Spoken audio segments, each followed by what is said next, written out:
नमस्कार प्यारे विद्यार्थियों, कैसे हैं आप सब। मुझे आशा है आप सब सकुशल होंगे। इस समय गर्मी की छुट्टियां चल रही हैं, लेकिन बोर्ड परीक्षा के मद्देनज़र रखते हुए आप सभी को इस समय पढ़ाई भी करती रहनी चाहिए।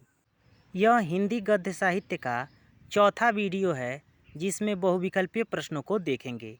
इससे पहले 3 और वीडियो हमारे चैनल पर मौजूद हैं जो हिंदी गद्य साहित्य के बारे में हैं। हमारे चैनल पर जा कर के उन वीडियोस को देख लें ताकि बहुविकल्पीय प्रश्न आपको समझ आ सके। तो बिना देर किए शुरू करते हैं आज के इस वीडियो को। बहुविकल्पीय प्रश्न। प्रश्न 1 है, निम्नलिखित कथनों में से कोई एक कथन सही है, उसे पहचान कर लिखिए। विकल्प क, रामविलास शर्मा ख्याति प्राप्त कवि हैं। ख, ईलाचंद जोशी सफल उपन्यासकार हैं। मैला आंचल शैलेश मटियानी का प्रसिद्ध उपन्यास है। घ, सियाराम शरण गुप्त भेंट वार्ताकार हैं। तो बताइए कौन सा ऑप्शन सही है। चलिए बताइए, जल्दी जल्दी कमेंट कीजिए अपने आंसर को। देखिए आंसर सही है ख, ईलाचंद जोशी सफल उपन्यासकार हैं। देखिए प्यारे बच्चों, ईलाचंद जोशी एक सफल उपन्यासकार हैं। आप सभी लोग प्रश्नों के उत्तर दीजिएगा और अंत में कमेंट में ज़रूर बताइएगा कि आपके कितने प्रश्न सही हुए। और वीडियो के अंत में 2 प्रश्न मिलेंगे जिसके उत्तर आपको कमेंट बॉक्स में देना है। अगला प्रश्न भी ऐसा ही है, निम्नलिखित कथनों में से कोई एक कथन सही है, उसे पहचान कर लिखिए। आपके पास विकल्प है, रामचंद्र शुक्ल महान कवि के रूप में प्रसिद्ध हैं। ख है, संस्कृति के 4 अध्याय के लेखक रामधारी सिंह दिनकर हैं। ग, भारतेंदु हरिश्चंद्र रीतिकाल के रचनाकार हैं। घ, स्कंदगुप्त धर्मवीर भारती की रचना है। तो आंसर कमेंट में कीजिए। सही आंसर है क, रामचंद्र शुक्ल महान कवि के रूप में प्रसिद्ध हैं। तो आंसर कौन सा सही होगा। क, रामचंद्र शुक्ल महान कवि के रूप में प्रसिद्ध हैं। चलिए अगले प्रश्न की ओर चलते हैं। अगला प्रश्न है, निम्नलिखित कथनों में से कोई एक कथन सही है, उसे पहचान कर लिखिए। यह 2016 के बोर्ड परीक्षा में पूछा गया प्रश्न है। इसके लिए विकल्प हैं, क, विद्यानिवास मिश्र कवि के रूप में प्रसिद्ध हैं। ख, स्कंदगुप्त आचार्य रामचंद्र शुक्ल की नाट्य कृति है। ग, जैनेन्द्र मूलतः डायरी लेखक हैं। चलिए, घ, मेरी तिब्बत यात्रा राहुल सांस्कृत्यायन की कृति है। तो आप सब अपने आंसर कमेंट बॉक्स में दीजिए। देखिए सही उत्तर है, मेरी तिब्बत यात्रा राहुल सांस्कृत्यायन की कृति है। चलिए अगले प्रश्न की तरफ चलते हैं।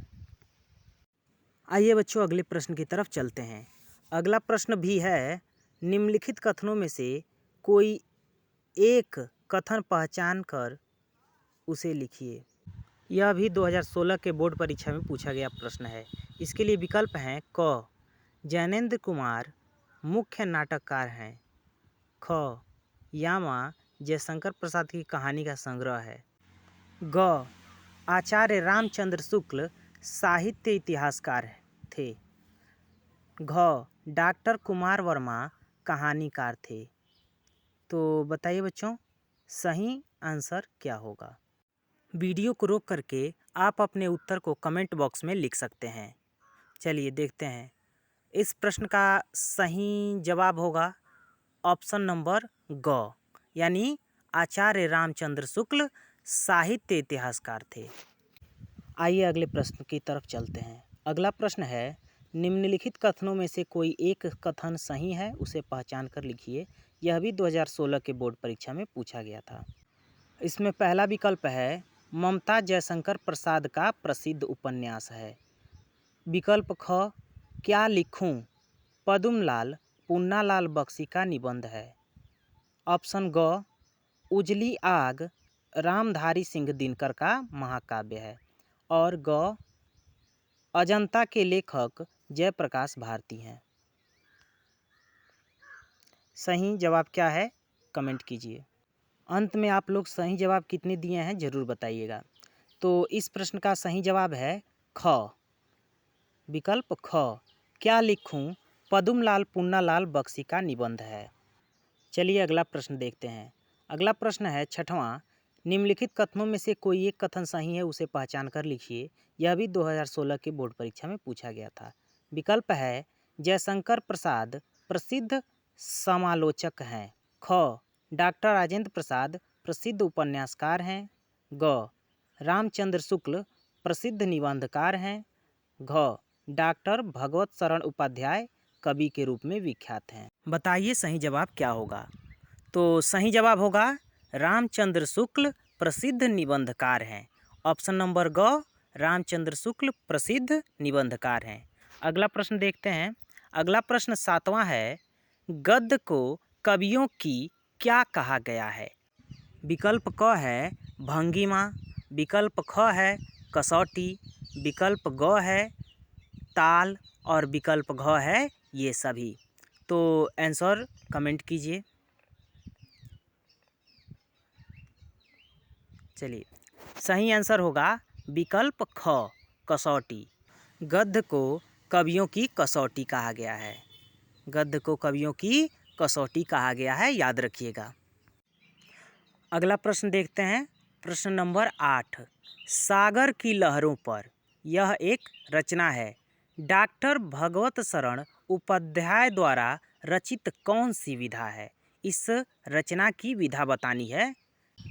ऑप्शन क है निबंध, ऑप्शन ख है आलोचना, ऑप्शन ग है यात्रावृत्त और ऑप्शन घ है संस्मरण। तो आप लोग अगर मेरे पिछले वीडियोस देखे होंगे तो आपको इसका आंसर ज़रूर पता होगा। आंसर होगा ग, यात्रावृत्त। कौन सी विधा है, यात्रावृत्त। अगला प्रश्न है। एक अंक के नाटक को क्या कहा जाता है। ऑप्शंस हैं एकांकी, नाटक, पत्रिका, कहानी। तो देखने से ही पता चलता होगा कि सही आंसर है एकांकी। एक अंक के नाटक को एकांकी कहा जाता है। चलिए अगले प्रश्न को देखते हैं। अगला प्रश्न है राय कृष्णदास कौन थे। ऑप्शंस हैं निबंधकार, आलोचक, गद्य गीतकार, कवि। तो आपको बताना है कि वो क्या थे। तो सही ऑप्शन है गद्य गीतकार। राय कृष्णदास एक गद्य गीतकार थे। अगले प्रश्न पे चलते हैं। अगला प्रश्न है कलम का सिपाही की रचना किसने की थी। यह जो रचना है कलम का सिपाही, इसकी रचना किसने की थी। मथुरानाथ शुक्ल, अमृत राय, वृंदावन लाल शर्मा, इनमें से कोई नहीं। तो बताइए, कमेंट कीजिए कि कौन सा आंसर सही होगा। चलिए देखिए, तो कलम का सिपाही जो रचना है इसके रचनाकार हैं अमृत राय। ख ऑप्शन सही है, अमृत राय, याद रखिएगा बच्चों। अगले प्रश्न की तरफ चलते हैं। अगला प्रश्न है महादेवी वर्मा द्वारा रचित निबंध है, इनमें से कौन सा है। ऑप्शंस हैं रेती के फूल, क्षणदा, हंस, कादम्बिनी। आपको बताना है सही आंसर क्या होगा। जल्दी जल्दी कमेंट कीजिए। तो सही आंसर है ऑप्शन नंबर ख, क्षणदा। महादेवी वर्मा द्वारा रचित जो निबंध है उसका नाम है क्षणदा। अगले प्रश्न की तरफ चलते हैं। अगला प्रश्न है 13। मुंशी प्रेमचंद्र द्वारा संपादित पत्रिकाएं हैं। आपको बताना है कि मुंशी प्रेमचंद्र द्वारा संपादित कौन सी पत्रिकाएं हैं। ऑप्शंस हैं मर्यादा और हंस, छाया और प्रभा, सुधा और हंस, सरस्वती। तो जल्दी जल्दी कमेंट कीजिए। देखिए बच्चों, सही आंसर है ऑप्शन नंबर क, मर्यादा और हंस। मुंशी प्रेमचंद्र जी द्वारा संपादित जो पत्रिकाएं हैं वो ये दोनों हैं, मर्यादा और हंस। याद रखिएगा, बोर्ड परीक्षा में पूछता है। अगले प्रश्न की तरफ चलते हैं। अगला प्रश्न है अंजलि काव्य के रचयिता हैं। आपको बताना है कौन है अंजलि काव्य के रचयिता। ऑप्शंस हैं वियोगी हरि, विष्णु प्रभाकर, राम कुमार वर्मा, राम नरेश त्रिपाठी। तो जल्दी जल्दी अपने आंसर्स कमेंट कीजिए। देखिए प्यारे बच्चों, सही आंसर है ऑप्शन नंबर ख, राम कुमार वर्मा। अंजलि काव्य के जो रचयिता हैं वो कौन है? राम कुमार वर्मा, याद रखिएगा। अगले प्रश्न की ओर चलते हैं। अगला प्रश्न है, हिंदी गद्य के प्राचीनतम प्रयोग किस भाषा में मिलते हैं? आपको बताना है। ऑप्शंस हैं राजस्थानी व ब्रज भाषा में, राजस्थानी व पहाड़ी भाषा में, राजस्थानी व आधुनिक भाषा में, खड़ी बोली में। तो हिंदी गद्य के प्राचीनतम प्रयोग किस भाषा में मिलते हैं? जल्दी जल्दी कमेंट कीजिए। सही आंसर है राजस्थानी भाषा व ब्रज भाषा में। हिंदी गद्य के प्राचीनतम प्रयोग मिलते हैं राजस्थानी भाषा व ब्रज भाषा में। चलिए अगले प्रश्न की ओर चलते हैं। अगला प्रश्न है 16 नंबर, 19वीं शताब्दी के द्वितीय एवं तृतीय चरण को क्या कहा जाता है? आप सभी के पास ऑप्शंस हैं नवजागरण काल, जागरण काल, आधुनिक काल, इनमें से कोई नहीं। तो जल्दी जल्दी अपने आंसर्स कमेंट कीजिए। सही आंसर क्या होगा?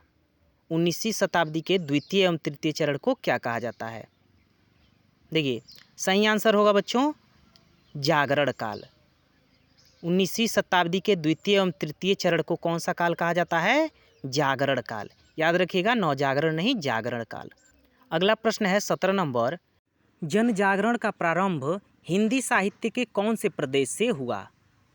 ऑप्शंस हैं बंग प्रदेश, भव्य प्रदेश, साहित्य प्रदेश, इनमें से कोई नहीं। तो जल्दी जल्दी अपना आंसर कमेंट बॉक्स में लिखिए। इस प्रश्न का सही उत्तर होगा ऑप्शन क, यानी बंग प्रदेश। जन जागरण का प्रारंभ हिंदी साहित्य के बंग प्रदेश से हुआ था। किस प्रदेश से? बंग प्रदेश से, याद रखिएगा। चलिए अगले प्रश्न की तरफ चलते हैं। अगला प्रश्न है, छायावादी युग के प्रमुख लेखक हैं, कौन है बताना है आपको। ऑप्शंस हैं आपके पास यशपाल, राम कुमार वर्मा, वृंदावन लाल शर्मा, भारतेंदु हरिश्चंद्र। तो छायावादी युग के जो प्रमुख लेखक हैं वो कौन है बताइए। सही आंसर है ऑप्शन नंबर ग, राम कुमार वर्मा। छायावादी युग के जो प्रमुख लेखक हैं वो कौन है? राम कुमार वर्मा। अगले प्रश्न की तरफ चलते हैं। अगला प्रश्न है, अनामदास का पौधा, ये एक उपन्यास है अनामदास का पौधा, इसके रचनाकार कौन है, यानी कि इसकी रचना किसने की है? ऑप्शंस हैं प्रेमचंद्र, उपेंद्रनाथ अश्क, हजारी प्रसाद द्विवेदी, कन्हैया लाल। जल्दी कमेंट कीजिए अपने आंसर्स को। सही आंसर है ऑप्शन नंबर ख, हजारी प्रसाद द्विवेदी। अनामदास का पौधा उपन्यास के जो रचनाकार हैं वो हैं हजारी प्रसाद द्विवेदी, याद रखिएगा बच्चों। चलिए अगले प्रश्न की तरफ चलते हैं। अगला प्रश्न है, भगवत शरण द्वारा रचित निबंध कौन सा है? भगवत शरण जी द्वारा रचित निबंध कौन सा है आपको बताना है। ऑप्शंस हैं ठूठा आम, ठेले पर हिमालय, दृष्टिकोण, नदी के द्वीप। आपको सही आंसर कमेंट करना है, तो जल्दी जल्दी अपना आंसर कमेंट कीजिए। सही आंसर है ऑप्शन नंबर क, ठूठा आम। ठूठा आम जो है वो भगवत शरण जी द्वारा रचित निबंध है, याद रखिएगा। चलिए अगले प्रश्न की तरफ चलते हैं। अगला प्रश्न है, हरिभाऊ उपाध्याय द्वारा रचित निबंध कौन सा है? ऑप्शंस हैं साहित्य देवता, साधना के पथ पर, साहित्यावलोकन, ध्रुव स्वामिनी। आपको आंसर देना है अपना, जल्दी जल्दी कमेंट में अपना आंसर दीजिए। देखिए बच्चों, सही आंसर होगा ऑप्शन नंबर ग, साधना के पथ पर। हरिभाऊ उपाध्याय द्वारा रचित जो निबंध है उसका नाम है साधना के पथ पर, याद रखिएगा। अगला प्रश्न है, सूरज का सातवां घोड़ा हिंदी साहित्य की कौन सी विधा है? ये जो रचना है सूरज का सातवां घोड़ा, वो हिंदी साहित्य की कौन सी विधा है? ऑप्शंस हैं निबंध, उपन्यास, डायरी, कविता। तो अपने आंसर्स कमेंट में कीजिए कि 22 नंबर प्रश्न का उत्तर कौन सा होगा, क, ख, ग, घ। अपने आंसर्स कमेंट में कीजिए। तो सही आंसर होगा उपन्यास। ऑप्शन नंबर ख, उपन्यास। सूरज का सातवां घोड़ा जो है वो हिंदी के उपन्यास नामक विधा से है। अगले प्रश्न की तरफ चलते हैं। अगला प्रश्न है, उपन्यास शब्द संस्कृत के किस शब्द से बना है? ऑप्शंस हैं उपन्यस्त, उपन्यास, उपनयन, इनमें से कोई नहीं। तो अपने आंसर्स कमेंट कीजिए कौन सा आंसर सही होगा। तो सही उत्तर है उपन्यस्त। उपन्यास जो है संस्कृत के उपन्यस्त शब्द से बना हुआ है। अगला प्रश्न है, अशोक के फूल विधा का नाम है, यानी अशोक के फूल जो रचना है ये किस विधा में लिखी हुई है? ऑप्शंस हैं ललित निबंध, निबंध, नाटक, ये सभी। तो अपने आंसर्स कमेंट कीजिए। देखिए बच्चों, सही आंसर होगा ललित निबंध। अशोक के फूल ललित निबंध नामक विधा की रचना है, याद रखिएगा। अगला प्रश्न है, मुंशी सदा सुखलाल द्वारा रचित विधा है। ऑप्शंस हैं सुख सागर खड़ी बोली गद्य, सुलोचना निबंध, सेवा सदन उपन्यास, उपरोक्त सभी। तो अपने आंसर कमेंट कीजिए। सही आंसर होगा ऑप्शन नंबर क, सुख सागर खड़ी बोली गद्य। मुंशी सदा सुखलाल द्वारा रचित रचना है सुख सागर, जो खड़ी बोली गद्य की रचना है। अगला प्रश्न है, महादेवी वर्मा द्वारा रचित पत्रिका है। ऑप्शन है चांद, छाया, माधुरी, ये सभी। आपको अपने आंसर जल्दी से कमेंट करना है। तो सही आंसर है ऑप्शन नंबर क, चांद। चांद जो है महादेवी वर्मा द्वारा रचित पत्रिका है। अगला प्रश्न है, माधुरी, इंदु, प्रभा क्या हैं? यानी कि इनकी विधा बतानी है। ऑप्शंस हैं उपन्यास, निबंध, पत्रिका। आपको सही आंसर कमेंट करना है। सही आंसर है पत्रिका। ऑप्शन नंबर ग, पत्रिका। ध्यान रखिएगा बच्चों। आगे 2 प्रश्न आप लोगों को होमवर्क के रूप में दिए जाएंगे, जिसका आंसर आपको कमेंट में देना है होमवर्क के रूप में। प्रश्न नंबर 29 है, वीणा, वीर सतसई, रश्मि क्या है? ऑप्शन है समीक्षा, काव्य, जीवनी। आपको इसका आंसर कमेंट में करना है। अगला प्रश्न है प्रश्न संख्या 30, हरिभाऊ उपाध्याय द्वारा रचित रचना है। हरिभाऊ उपाध्याय द्वारा रचित रचना है। ऑप्शंस हैं संग्राम, सर्वोदय की बुनियाद, सर्वोदय। इन 2 प्रश्नों का उत्तर आपको कमेंट में बताना होगा। इसी के साथ आज का वीडियो यहीं पे समाप्त करते हैं। आप सब हंसते रहिए, मुस्कुराते रहिए और जुड़े रहिए हमारे चैनल फाइन क्लासेस ऑफिशियल के साथ। मिलते हैं अगले वीडियो में कुछ नई जानकारियों के साथ। So keep watching and keep support. Thank you.